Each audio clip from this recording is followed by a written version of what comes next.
ఒక కోడిని తినాలంటే దాని గొంతు కోయాలి కదా. గొంతు కోసినప్పుడు అది చచ్చిపోతుందా చచ్చిపోదా? ఒక జీవి యొక్క జీవన స్వేచ్ఛను హరించావు కాబట్టి నీ జీవన స్వేచ్ఛను కూడా కాలం హరిస్తుంది. జాగ్రత్త, రెడీగా ఉండు, రెడీగా. ఎందుకంటే పెద్దలు ఒక మాట అంటారు, కొట్టేటోనికి కొట్లు తప్పవు, తిట్టేటోనికి తిట్లు తప్పవు. ఎవడు ఏమి చేస్తాడో అదే పొందుతాడు, ఎవడు ఏమి నాటుకుంటాడో అదే కోసుకొని తింటాడు. ఈ సృష్టి నియమం.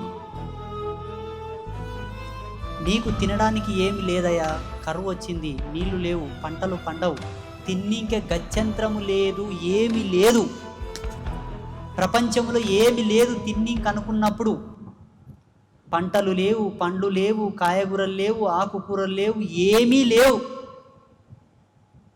అన్నప్పుడు కొన్ని సూచనలు చెప్పింది ప్రకృతి సిద్ధాంతం.